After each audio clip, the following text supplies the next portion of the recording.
Hello, এটা কি Bongaon CID office? হ্যাঁ, বনগাঁও সিআইডি অফিস। তো এক কয়েন কে? আমি কোনো কাজ নই, আমি এসপি স্যার। ও, আমাদের এখানে মার বাজার একটা খুন হয়েছে। খুন? তো কাকু আমি কোনো কাজ নই, আমি এসপি ও স্যার।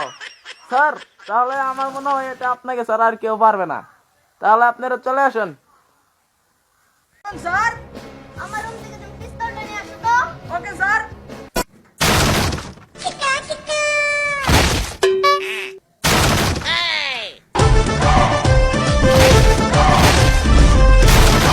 স্যার পাইলাম না। কেন? পাচ্ছি না তো স্যার। স্যার আপনি কোনদিন শুনেছেন গাদা দিয়ে হাল চাষ হয়? যে লক্ষ লক্ষ বছর ধরে দরজা ভেঙে আসছে, যার এক থাপ্পড়ে সন্দেহের হা হয়ে যায়, যার মাথা থেকে সন্দেহের কাঁপুন উঠে, তাকে কেন পাঠাচ্ছেন? তো